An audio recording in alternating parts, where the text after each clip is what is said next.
ان کو کہنا پردے کے ساتھ میرے سامنے 2 منٹ کے لیے آ جائیں، میں کچھ بات سمجھاؤں گا. عورتیں آئی، میں نے کہا میں ایک چھوٹی سی بات آپ کو بتا کے جانا چاہتا ہوں. آپ لوگ کھانا بناتی ہیں، سیدہ خاتون جنت سرکار کی مقدس شہزادی فاطمہ زہرا جب کھانا بناتی تھی قرآن پڑھا کرتی تھی.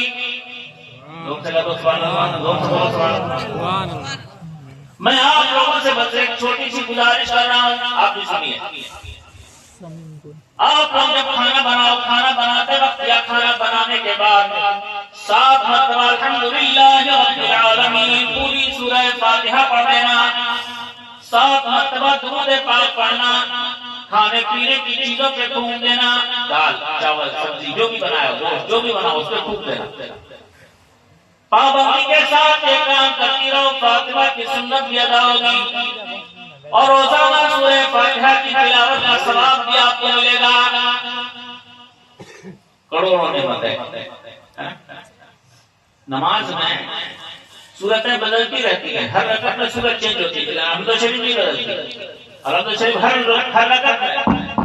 اس کی وجہ یہ ہے کہ اللہ رب العزت کی رحمت چاہتی ہے کہ میرا بندہ جب میری بارگاہ میں سر اٹھائے تو ہر رکعت میں کروڑوں نیکی آئے گی. میں نے عورتوں سے کہا آپ روزانہ 7 بار سورہ فاتحہ پڑھنا، 7 بار درود پاک پڑھ کے کھانے پینے کی چیزوں میں پھونک دینا. اس کے بہت سارے فائدے ہیں.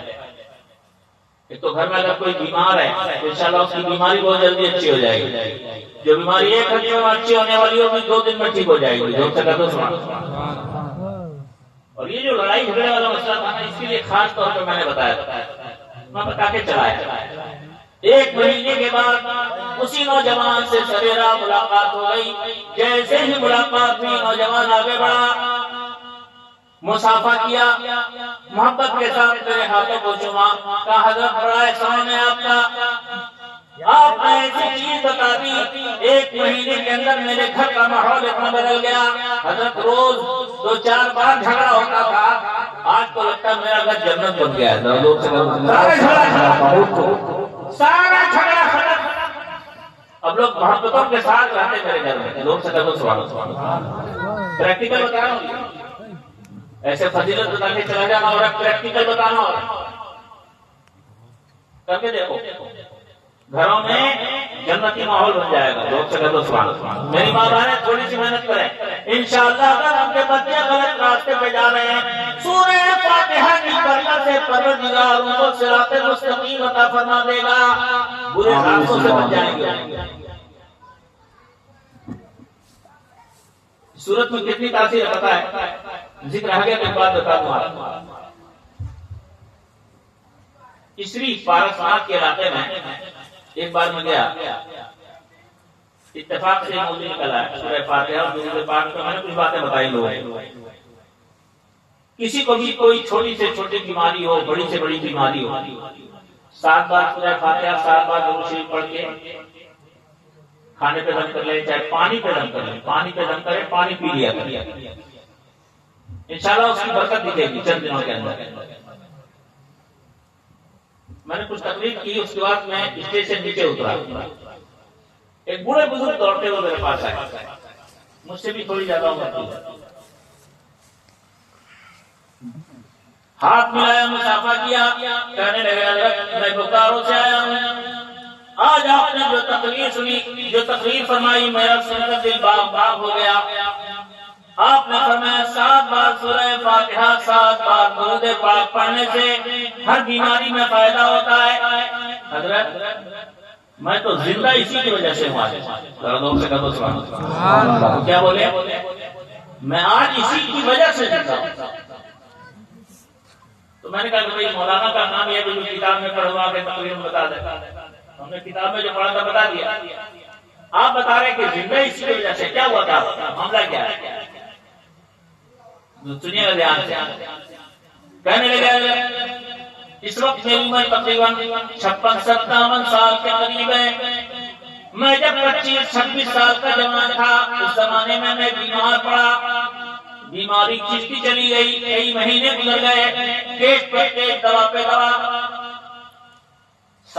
ٹیسٹ جب آ گئے، رپورٹ سب کی آ گئی، تو ڈاکٹروں نے بتایا کہ آپ کو ہو گیا ہے کینسر، وہ بھی لاسٹ اسٹیج۔ کینسر کا دوستوں بولو، کینسر کا لاسٹ اسٹیج۔ اب اس کا کوئی علاج دنیا کے کسی بھی کونے میں نہیں ہے۔ فالتو پیسہ مت برباد کیجیے۔ آپ کی زندگی کے گنتی کے دن رہ گئے ہیں، آپ آج بھی مر سکتے ہیں، کل بھی مر سکتے ہیں۔ کھینچ کھانچ کے آپ کی گاڑی اگر چل رہی تو 2-2.5 مہینے سے زیادہ نہیں چلے گی۔ پیسہ مت برباد کیجیے، اب ڈاکٹروں کے پیچھے، علاج کے پیچھے جائیے، بال بچوں کے ساتھ رہیے۔ جتنے دن سانس گنتی کی چل رہی ہے، بال بچوں کے ساتھ گزار لیجیے۔ کہنے لگے میں اپنے گاؤں چلایا، دن گرنے لگا، موت کب آئے گی؟ اچانک ہفتہ 10 دن گزرنے کے بعد میرے گاؤں میں بزرگ تشریف لے آئے۔ لوگ سے کہو سبحان اللہ، بڑے اللہ والے تھے، چہرے سے نورانیت جھلکتی تھی، سرکار کے بڑے عاشق تھے، سرکار کی نعتیں سنتے تھے تو ان کی آنکھوں میں آنسو آ جاتے تھے۔ میں ان کی خدمت میں گیا، میں نے سلام کیا، مصافحہ کیا، ہاتھوں کو چوما،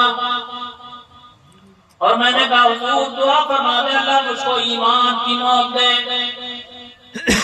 یہ سب سے بڑی دعا ہے، دعا کرو آج اس محفل میں، غریب نواز کی اس محفل میں اللہ خواجہ غریب نواز کے صدقے ہم سب کو ایمان کی موت دے۔ زور سے آمین، زور سے آمین۔ اس سے بڑی دولت کوئی نہیں ہے، ایمان کی موت مل جائے نا، بڑا خوش نصیب ہوتا ہے۔ اللہ خواجہ کے صدقے میں ہم سب کو ایمان کی موت دے، اور زور سے آمین۔ آقا شاہ فرماتے ہیں لا یرد قضاء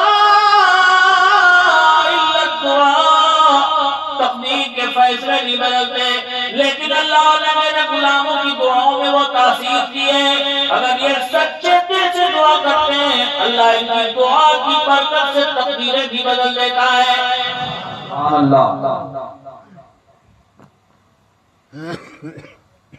فرمانے لگے میں نے بزرگ سے کہا دعا فرماتے اللہ مجھ کو ایمان کی موت دے۔ انہوں نے مجھ کو اوپر سے نیچے تک دیکھا اور اس کے بعد فرمایا بیٹا تمہارا چہرہ بتایا تم بہت پریشان ہو، کیا بات ہے؟ میں نے کہا تو ایسی ایسی بات ہے، ڈاکٹر بول دیا ہے کینسر کا لاسٹ اسٹیج ہے، کبھی بھی مر سکتا ہوں۔ دن کے کھینچ کھانچ کے 2-2.5 مہینے گاڑی چل گئی تو چل گئی، اب سے دعا کیجیے کہ مرنا تو ہے، اللہ مجھ کو ایمان کی موت دے۔ تو بزرگ مسکرائے اور بولے یہ بتاؤ بیٹا کہ ڈاکٹر موت حیات کی ایجنسی لے کے آیا ہے، ڈاکٹر بول دیا کہ 2-2.5 مہینے مر جاؤ گے، موت حیات کا ٹھیکہ لے کے آیا، بھروسہ رکھو اپنے پروردگار کا۔ جاؤ میں تم کو ایک چھوٹا سا کام بتا رہا ہوں، 7 بار سورہ فاتحہ پڑھنا، 7 بار درود پاک پڑھنا، روزانہ پانی پہ پھونک لینا، صبح بھی پھونکنا پانی پی جانا، شام میں بھی پھونکنا پانی پی جانا، جب تک میرا پروردگار نہیں چاہے گا تمہیں موت نہیں آئے گی۔ 26 سال کی عمر میں میرا کینسر علاج اسٹیج میں تھا، آج میری 56 سال کی عمر ہے، کوئی علاج نہیں کرتا، سورہ فاتحہ درود پاک کا پانی پیتا رہتا ہوں۔ زور سے بول دو سبحان اللہ۔ حضرت مجھ کو بولتے ہیں وہ کہ حضرت مجھ کو آپ دیکھ کے بول سکتے ہیں میں کینسر کا مریض ہوں، سورہ فاتحہ درود کی برکت ہے کہ آج تک زندہ ہوں۔ ذرا زور سے بول دو سبحان اللہ، زور سے بول دو سبحان اللہ۔ ہے گھر میں ہمارے سب کو یاد ہے، مگر ہم لوگ کو موبائل سے چھٹی ملے گی تب نا الحمد شریف پڑھیں گے، جی پڑھیں گے انشاءاللہ، بولے پڑھیں گے انشاءاللہ، پڑھیے، بے شمار برکتیں ہیں۔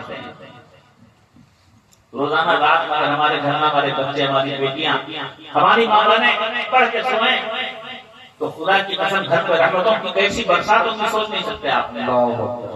ذکر آ گیا تو اور بات سن لیں، جب تک تفسیر بیضاوی شریف نہیں پڑھ لیتا طالب علم تب تک عالم نہیں بنتا، دستار نہیں ملتی اس کی۔ تفسیر بیضاوی شریف امام بیضاوی کی لکھی ہوئی عربی تفسیر ہر مدرسے میں چلتی ہے۔ سورہ فاتحہ کی تفسیر فرماتے ہوئے امام بیضاوی حدیث پاک نقل فرماتے ہیں، دھیان سے سنیے گا۔ امام بیضاوی ارشاد فرماتے ہیں اللہ کے حبیب علیہ الصلوۃ والسلام کے حدیث پاک کا خلاصہ ہے کوئی بھی آبادی جب حد سے زیادہ گناہوں میں گرفتار ہو جاتی ہے اللہ کا عذاب آتا ہے، لمحہ میں پوری بستی تباہ و برباد ہو جاتی ہے۔ اس بستی میں گناہ حد سے زیادہ بڑھ گیا، پروردگار کائنات کی رحمت نے فیصلہ کر دیا، فرشتوں کا آرڈر ہو گیا، فرشتوں تیار رہو، فلاں بستی پہ جانے کی تیاری کرو، الرٹ رہو۔ جیسے ہی ہمارا اشارہ ہوگا، اشارہ قدرت ہوگا، پوری بستی کو الٹ پلٹ کر دینا، تباہ ہو جائے گی پوری بستی۔ سرکار ارشاد فرماتے ہیں فرشتے تیار ہیں، اچانک اسی بستی میں ایک چھوٹا سا بچہ الحمدللہ رب العالمین الرحمن الرحیم مالک یوم الدین پوری سورہ فاتحہ ایک بار پڑھ دیتا ہے۔ اللہ فرشتوں سے ارشاد فرماتا ہے میرے فرشتوں، جس آبادی پر تم عذاب لے جانے کے لیے تیار تھے، اسی آبادی میں ایک چھوٹے سے بچے نے سورہ فاتحہ پڑھی ہے، گوارانہ اس ایک بچے کی تلاوت کی برکت سے 40 سال تک کے لیے ہم نے پوری بستی کو اپنے عذاب سے محفوظ کر دیا۔ 40 سال نہیں جائے گا عذاب۔ ذرا زور سے بولو سبحان اللہ۔ ایک بیٹا پڑھتے چھوٹا بچہ تو پوری بستی عذاب سے بچ جاتی ہے۔ اگر گھر گھر میں میری بیٹی، میری ماں، میری بہن، میرا بیٹا اگر ایک بار قل اللہ روز پڑھنے لگے تو کیا اس گھر میں مصیبت آئے گی؟ کیا اس گھر سے مصیبت دور نہیں ہوگی؟ پڑھنا پڑے گا، زبان کو حرکت دینی پڑے گی۔ دنیا میں جینے کا مطلب یہ نہیں ہوتا کہ دنیا کے بن کے رہ جاؤ جیسے ہم لوگ آج کل ہو گئے، دین سے دور ہو گئے، شریعت سے کوئی مطلب نہیں۔ دنیا کامیابی نہیں ہے، کامیابی دین میں ہے، کامیابی مصطفیٰ کے قدموں میں ہے، کامیابی شریعت میں۔ دنیا کی رنگینیاں تو ہم کو کھینچیں گی۔ ایک بات بتاؤ، دنیا نے کبھی کسی کے ساتھ وفا کی ہے؟ کروڑ پتی تھا دنیا میں، مرا تو سب لے کے گیا، پیسہ لے کے گیا، جائیداد لے کے گیا، زمین لے کے گیا، دکان لے کے گیا، سب نے ساتھ چھوڑ دیا، پوری دنیا نے ساتھ چھوڑ دیا۔ جب مرا تو کچھ نہیں لے کے گیا، زمین میں ساتھ چھوڑ دیا، جائیداد میں ساتھ چھوڑ دیا، پیسوں میں ساتھ چھوڑ دیا۔ دنیا وفادار نہیں ہے۔ میں اکثر کہتا ہوں دنیا کی ضرورت سب کو ہے، چاہے پیر ہو، چاہے مرید ہو، چاہے جاہل ہو، چاہے پڑھا لکھا ہو، چاہے ماسٹر ہو، چاہے اسٹوڈنٹ ہو، ضرورت ہے سب، پیسہ کماؤ، لیکن یاد رکھو دنیا محبت کے لیے، دنیا ضرورت کے لیے۔ محبت کرنی ہے تو مدینے والے سے کرو، مدینے والے کے چہیتوں سے کرو، غوث سے کرو، خواجہ سے کرو، مخدوم سنگر سے کرو، والا حضرت سے کرو۔ محبت کے لیے اللہ نے اپنے محبوبوں کی چوکھٹ دی ہے، محبت دنیا سے مت کرنا۔ جس کے دل میں ہے دنیا کی الفت، اس کا ایمان کامل نہیں ہے۔ واہ کیا بات ہے، بہت خوب۔ جس کے دل میں ہے دنیا کی الفت، اس کا ایمان کامل نہیں ہے بہت خوبصورت مگر یہ دل لگانے کے قابل نہیں ہے بہت خوبصورت مگر یہ دل لگانے کے قابل نہیں ہے۔ مدینے والے سے محبت ہوگی تو ایمان کامل ہوگا، اللہ کے محبوبوں سے محبت ہوگی تو ایمان میں روشنی آئے گی۔ محبت یہاں سے کرو، دنیا سے ضرورت کے لیے رشتہ رکھو، مرو مت دنیا کے لیے، مرنا ہے تو اللہ رسول کے لیے۔ حق بات ہے، بہت حدیث پاک میں نے شروع کی تھی، چند گوشے میں نے بتایا آپ کو، سورہ فاتحہ کتنی بابرکت چیز ہے۔ خواجہ دیکھتے تھے تو قرآن میں کتنی برکت ہے، اس لیے قرآن سے اتنا لگاؤ تھا۔ ہم اور آپ خواجہ کے چاہنے والے ہیں، حدیث پاک کا ٹکڑا سن لیجیے، کام کی کچھ باتیں مل جائیں گی۔ اللہ پاک ہم سب کو خواجہ کے نقش قدم پہ چلنے کی توفیق عطا فرمائے۔ جزاک اللہ۔